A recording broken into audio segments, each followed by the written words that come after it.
औज़ुबिल्लाहिमिनश्शैतानिर्रजीम बिस्मिल्लाहिर्रहमानिर्रहीम। अस्सलामु अलैकुम रहमतुल्लाहि व बरकातुहू। How are you students?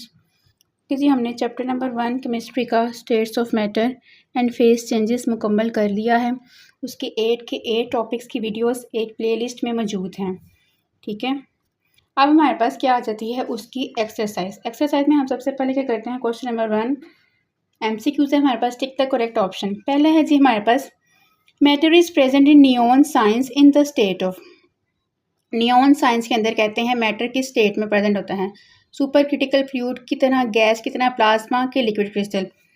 जो नियॉन साइंस के अंदर जो मैटर होता है वो किस स्टेट में होता है, प्लाज्मा के स्टेट में, हमने पढ़ा भी था ये। फिर हमारे पास सेकंड में है hazardous effect of shopping bags are studied in.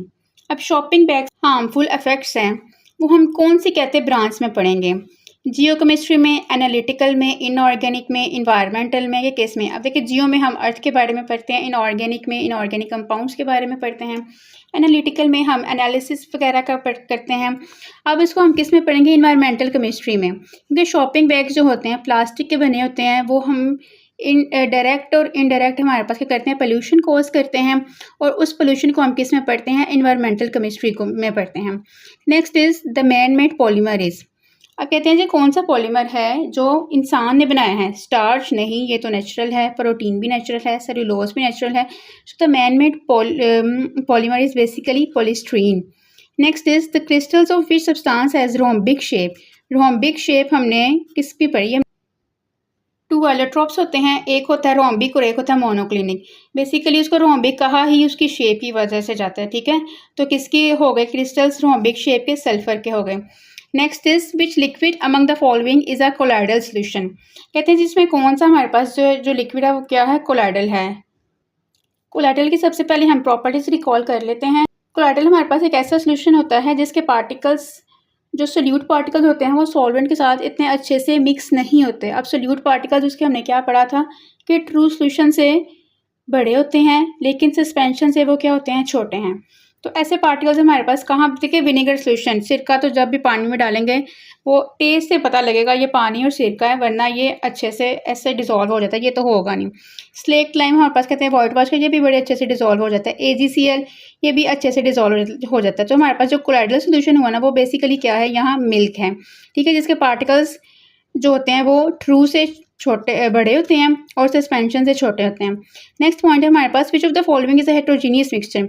अब हेट्रोजीनियस मिक्सचर की हम प्रॉपर्टीज रिकॉल करें तो हेट्रोजीनियस मिक्सचर हमारे पास कौन सा होता है जिसमें जो उसकी कॉम्पोजिशन होती है वो थ्रू आउट यूनिफॉर्म नहीं होती। वो बस ऑप्शंस दिए हुए हैं, solution of calcium hydroxide in water नहीं, ये तो पूरे का पूरा अच्छा सा एक मिक्सचर बन जाता है। पोटाशियम नाइट्रेट को जब हम डिसॉल्व करते हैं ये भी बहुत अच्छा सोल्यूशन बन जाता है। हॉट चॉकलेट नहीं, इसकी भी अच्छी सी मिक्सचर बन जाता है। हमारे पास ये कंक्रीट मिक्सचर बेसिकली, ठीक है, ये पत्थर रेत वगैरह ये सारा कुछ मिक्सचर इसमें होता है। तो ये हमारे पास क्या होती है, रेत सीमेंट बिजली का जो मिक्सचर होता है ना वो हमारे पास क्या है, इसका हेट्रोजीनियस मिक्सचर है। नेक्स्ट हमारे पास क्या है, नंबर 7 पर a state of matter whose properties are between those of liquid and crystalline solid. कहते हैं जी वो कौन सी स्टेट ऑफ मैटर है जिसकी प्रॉपर्टीज लिक्विड और क्रिस्टलाइन सॉलिड दोनों जैसी होती हैं।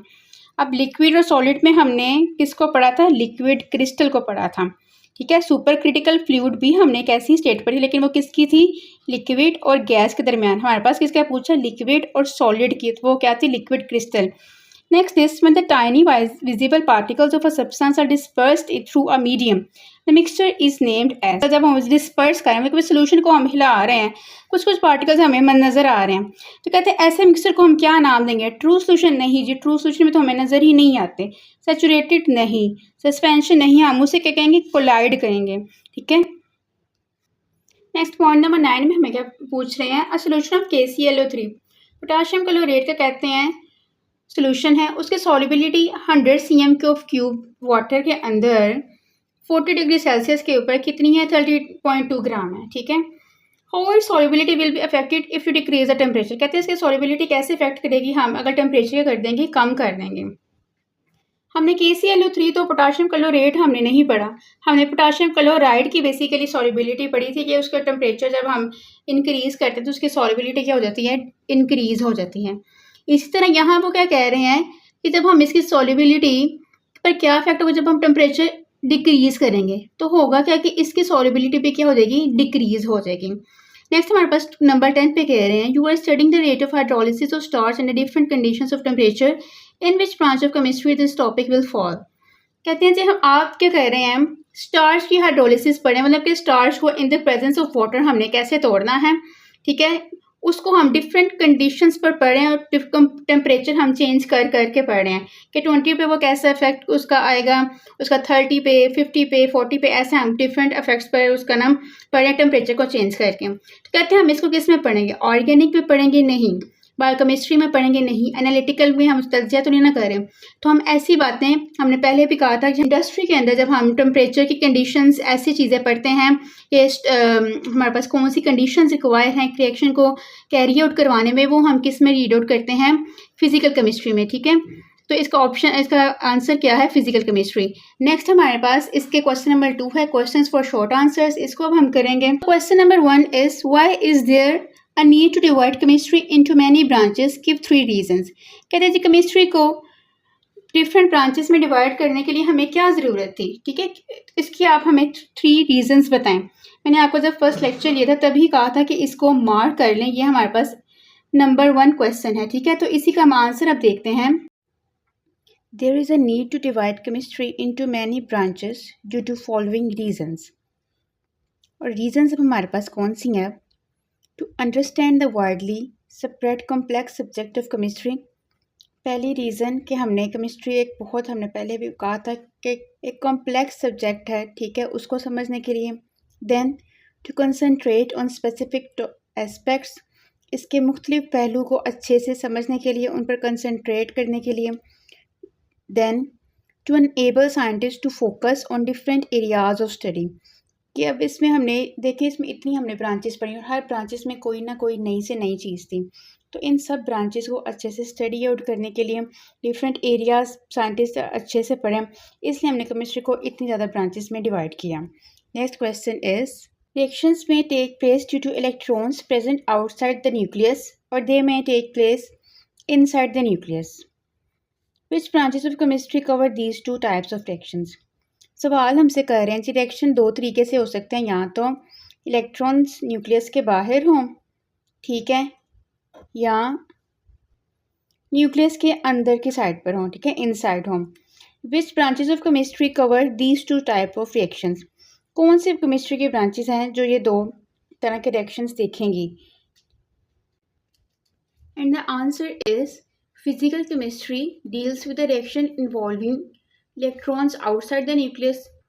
ठीक है, फिजिकल केमिस्ट्री ऐसे रिएक्शंस को डील करेगी जहाँ पे क्या होगा कि इलेक्ट्रॉन जो होगा वो न्यूक्लियस के बाहर होगा, और न्यूक्लियस के अंदर जो भी रिएक्शंस हो रहे हैं वो हम किस ब्रांच में देखेंगे, न्यूक्लियर केमिस्ट्री में। Next question is what types of problems are solved in analytical chemistry. Analytical chemistry में जी कह रहे हैं हम कैसी प्रॉब्लम सॉल्व कर सकते हैं। And the answer is analytical chemistry solves problems related to analysis of different substances. Analytical chemistry में हम पहले भी कहा था हम क्या करते हैं, तज्जिया करते हैं, एनालिसिस करते हैं डिफरेंट सब्सटेंसेस का, कि इसमें कौन सा कॉम्पोनेंट कितना मौजूद है।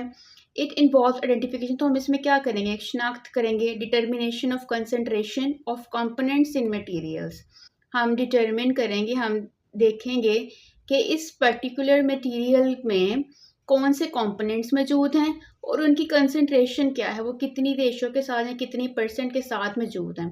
ठीक है, ऐसी सब बातें हम किस में करेंगे, एनालिटिकल केमिस्ट्री में। Next question number 4 is both graphite and graphene have hexagonal layered structure, what is the difference. कहते हैं जी ग्रेफाइट और ग्रेफीन दोनों का हेक्सागोनल लेयर स्ट्रक्चर तो मौजूद है, लेकिन इन दोनों में डिफरेंस क्या है। तो चलें अब हम इनमें डिफरेंसेस देखते हैं। ग्रेफाइट और ग्रेफीन में सबसे मेजर डिफरेंस क्या होता है कि ग्रेफाइट में मैनी लेयर्स होती हैं, बहुत ज़्यादा लेयर्स होती हैं, जबकि ग्रेफीन में एक सिंगल लेयर होती है कार्बन एटम्स की। ठीक है, होते तो दोनों में कार्बन एटम ही हैं, लेकिन ग्रेफाइट में मल्टीपल लेयर्स, मैनी लेयर्स होती हैं, और ग्रेफीन में सिंगल लेयर होती है। नेक्स्ट, ग्रेफाइट हमारे पास ज़रा सा थिक होता है, इट इज़ थिक, और ग्रेफीन जो होता है वो क्या होता है, एक्सट्रीमली थिन, बहुत बारीक सा पतला सा ये होता है। Third difference is it is soft, slippery and conducts electricity.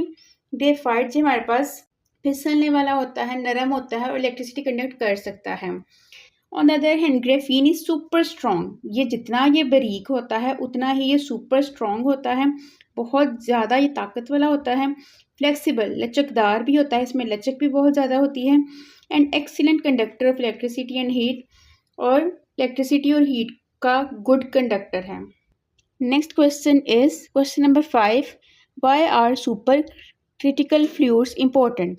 Super critical fluids की हमारे पास इंपॉर्टेंस पूछ रहे हैं, तो इसको अब हम देखते हैं। Supercritical fluids are highly compressed states that show both properties of gases and liquid। पहले हमने सुपर क्रिटिकल फ्लूइड के बारे में बता दिया, वो है क्या, हमने पढ़ा था कि ऐसे हाईली एक तो कंप्रेस होते हैं और दूसरा उनमें क्या इंपॉर्टेंट चीज़ होती हैं कि उनमें गैसेस की और लिक्विड्स दोनों की प्रॉपर्टीज़ मौजूद होती हैं। They are important because chemical reactions which may not be carried out in the conventional solvent, इतने इंपॉर्टेंट क्यों होते हैं कि जो हमारे पास आम से सॉल्वेंट में जो रिएक्शन नहीं हो सकते हैं वो किस में हम करवाते हैं, सुपर क्रिटिकल फ्लूइड्स में करवाते हैं। जैसे कि हम सुपर क्रिटिकल कार्बन डाइऑक्साइड में कुछ रिएक्शंस करवाते हैं जो कन्वेंशनल सॉल्वेंट्स में नहीं हो सकते। Next question is number 6, in which state does matter exist in the sun. पूछ रहे हैं जी सूरज में मौजूद मैटर किस स्टेट में होता है। तो we know in sun matter exist in the plasma state which is hot partially ionised gas. ठीक है जी, सन में हमारे पास जो मैटर होता है वो कैसे होता है, प्लाज्मा में। अब उधर तो हॉट गैसेस मौजूद है ना सूरज में, और हमने बता दिया कि प्लाज्मा है क्या, हॉट और पार्शियली आयनाइज्ड गैस है। Next question, question number 7 is what is the importance of graphene. Graphene की जी हमारे पास इंपॉर्टेंस पूछ रहे हैं। अभी क्वेश्चन नंबर 4 में हमने ग्रेफाइट और ग्रेफीन का डिफरेंस भी किया। तो ग्रेफीन की इंपॉर्टेंस हमारे पास सबसे पहले क्या देती है, it conducts heat and electricity variable, ये बहुत अच्छा इलेक्ट्रिसिटी और हीट का कंडक्टर है। Then it is flexible and can bend without breaking, इसमें लचक बहुत ज़्यादा होती है और ये टूटे बगैर हम इसको अच्छा खासा बेंड कर सकते हैं। It is extremely light weight yet strong, ये वज़न में तो बहुत हल्का है लेकिन क्या है, ये हल्का होने के बावजूद ये क्या है, बहुत ताकतवर है। Next question is question number 8, which form of matter do most of the material things in this world belongs to. ये भी हमने पढ़ा था। क्वेश्चन हमसे पूछ रहे हैं कि इस दुनिया में जो जितनी भी मटीरियल थिंग्स चीज़ें मौजूद हैं वो मैटर की किस स्टेट से ताल्लुक़ रखती हैं, या ज़्यादा चीज़ें किस मैटर की स्टेट की हैं। So the answer is most of the material things in this world belongs to the solid state of matter। ज़्यादातर चीज़ें क्या हैं, solid हैं। ओके स्टूडेंट्स, अब तक हमने एक्सरसाइज का क्वेश्चन नंबर 1 और क्वेश्चन नंबर 2 कर लिया। नेक्स्ट हमारे पास क्वेश्चन नंबर 3 में है कंस्ट्रक्टेड रिस्पॉन्स क्वेश्चंस। ये ऐसे क्वेश्चंस होते हैं जिसमें हमने अपना नॉलेज यूज़ करके खुद लिखना होता है। लाइक जितना भी मैंने आपको अभी तक एक्सप्लेन किया उस नॉलेज को यूज़ करके आपने अपनी थाट्स, अपनी रीजनिंग, खुद अपने एक्सप्लेनेशन देनी होती हैं। ठीक है। The question number 1 is how does a supercritical state looks like. अब सुपर क्रिटिकल स्टेट के बारे में हमसे पूछ रहे हैं। Let's see is answer.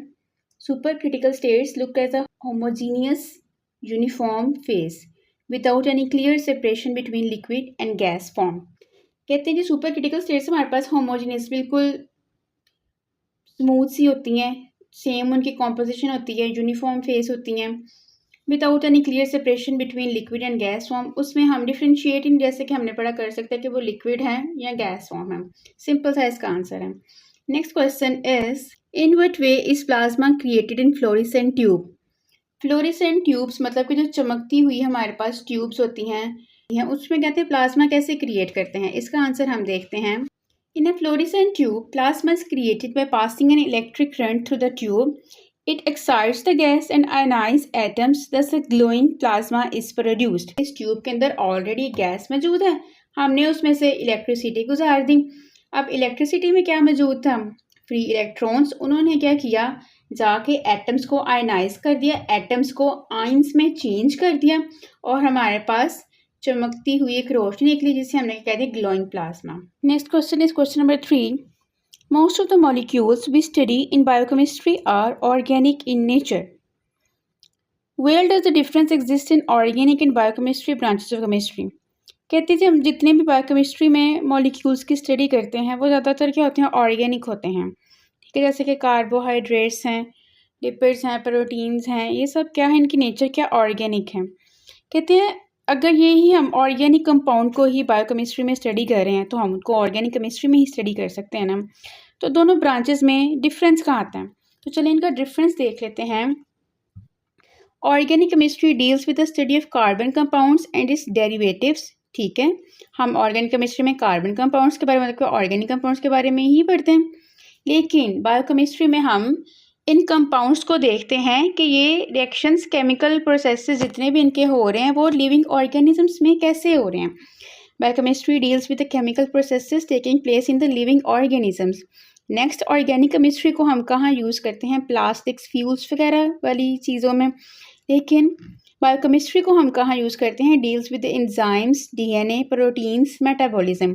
ठीक है, बायोकेमिस्ट्री इज़ द स्टडी और biochemistry related to life, but organic chemistry is the study related to plastics, fuels, carbon containing compounds and all those.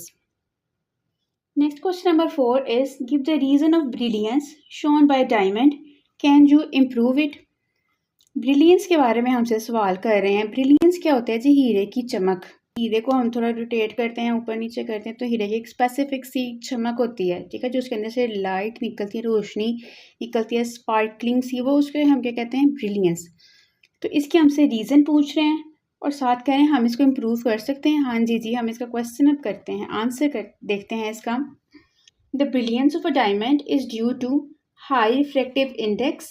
अब ब्रिलियंस होती क्यों है, इसके रिफ्रैक्टिव इंडेक्स हाई होता है इसलिए, और total internal reflection of light, जितनी भी लाइट हीरे के अंदर, डायमंड के अंदर जाती है वो सारी की सारी रिफ्लेक्ट बैक हो जाती है, इस वजह से उसमें इतनी चमक होती है। और क्या हम उसे इम्प्रूव कर सकते हैं, उसको देखते हैं। Yes, brilliance of a diamond can be improved by proper cutting.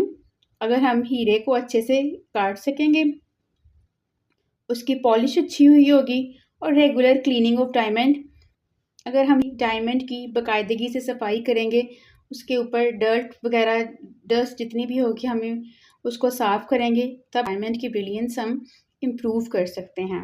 Next question number 5 is explain the dissolution of sodium chloride in water. Sodium chloride मतलब कि NaCl जो नमक होता है उसका कह रहे हैं वो पानी में कैसे टूटता है, कैसे हल होता है, उसके बारे में बताएं। When NaCl is dissolved or added in H2O, it dissolves readily because H partial positive या hydrogen partial positive ions attract chloride ions and O partially negative ions attracts sodium ions and make bond by overcoming attractive forces between NaCl. NaCl की जो अपनी forces थी वो टूट गई, positive वाला water के नेगेटिव के साथ चला गया और नेगेटिव वाला वाटर के पॉजिटिव साइड पर चला गया, और इस तरह क्या हो गई, इनकी बॉन्डिंग आपस में हो गई और वो पानी में अच्छे से हल हो गए। Next question number 6 is why do different compounds have different solubilities in water at a particular temperature. कह रहे हैं जी पानी के अंदर जो हमारे पास डिफरेंट कंपाउंड्स होते हैं उनकी सॉल्युबिलिटीज डिफरेंट क्यों होती हैं। ऐसा क्यों होता है कि उनकी इंटरमोलिकुलर फोर्सेस की वजह से, किसी की अब इंटरमोलिकुलर फोर्सेस वीक हैं, किसी की स्ट्रॉन्ग हैं, कोई जल्दी हल हो जाता है पानी में, कोई देर से हल हो जाता है, किसी को टेम्परेचर चाहिए होता है। ठीक है, तो ये इंटरमोलिकुलर फोर्सेस के डिफरेंस की वजह से ही होता है। Difference in the strength of intermolecular forces between compounds and water molecules. Next question number 7 is why NaCl can not be crystallise from water just like KNO3। कहते हैं जैसे हम KNO3 को क्रिस्टलाइज कर लेते हैं, उसके क्रिस्टल्स हम बना सकते हैं, NaCl के हम वाटर से जो क्रिस्टल्स होते हैं वो क्यों नहीं बना सकते हैं। The answer is NaCl can not be crystallize as it has higher solubility in water. ठीक है, जिसमें वाटर के साथ इसकी सॉल्युबिलिटी बहुत अच्छी होती है, जल्द से जल्द पानी में ये सॉल्युबल हो जाता है, हल हो जाता है, and does not have convenient temperature range for crystallisation. और हम इसको इतना ज़्यादा टेम्परेचर भी नहीं दे सकते कि इसके क्रिस्टल्स वगैरह बना सकें। ठीक है, सिंपल सा इसका आंसर है, एक तो इसकी सॉल्युबिलिटी बहुत हाई होती है, दूसरा इसकी टेम्परेचर रेंज की वजह से ये क्रिस्टल्स नहीं बना सकता वाटर के साथ। Next question is, why graphite is slippery to touch? Which property of graphite enables it to be used as a lubricant? कि जैसे ग्रेफाइट को जब हम टच करें तो वो इतना स्लिपरी सा क्यों होता है, और कौन सी इसकी ऐसी प्रॉपर्टी है जिसकी वजह से हम इसको एज अ लुब्रिकेंट यूज़ करते हैं? The answer is graphite feel slippery to touch because of its layer structure. अब ग्रेफाइट स्लिपरी सा क्यों फील होता है? क्योंकि उसका स्ट्रक्चर ही ऐसा, उसका स्ट्रक्चर लेयर्ड है, एक लेयर के ऊपर दूसरी लेयर है। हमने पहले भी पढ़ा कि इसके पास मल्टी लेयर्स हैं।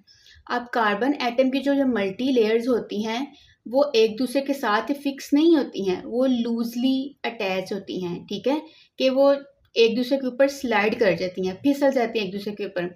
और वो क्यों फिसल जाती हैं? उनके अंदर जो मौजूद फोर्सेस होती हैं ना, इंटरमोलिकुलर जो फोर्सेस होती हैं, वो उनके अंदर कौन सी होती हैं? वेंडरवाल फोर्स होती हैं, और वो क्या होती है? वीक होती हैं, कमज़ोर होती हैं, वो फिक्स अटैच नहीं होती हैं। जो कार्बन की लेयर्स होती हैं वो लूजली अटैच होती हैं, और इसी प्रॉपर्टी की वजह से हम उसे क्या यूज़ करते हैं? एज अ लुब्रिकेंट यूज़ करते हैं, मतलब कि हम उन्हें ग्रीस के तौर पर यूज़ करते हैं। यहाँ हमारे पास ये चैप्टर मुकम्मल हुआ। क्वेश्चन नंबर 4 में डिस्क्रिप्टिव क्वेश्चंस हैं, मतलब कि हमारे पास लॉन्ग क्वेश्चन है, वो सब के सब हमारे पास बुक के अंदर ही मौजूद हैं। अगर आपको किसी चीज़ की समझ नहीं आई तो आप मुझे कमेंट सेक्शन में पूछ सकते हैं, और अगर आपको question number 3 constructed response question और क्वेश्चन नंबर 2 के PDF नोट्स चाहिए तो वो भी आप मुझसे ले सकते हैं। Stay tuned for the next lecture. अल्लाह हाफिज़। मिलेंगे हम एक नए चैप्टर के साथ, unit number 2 structure of atom के साथ। अल्लाह हाफिज़।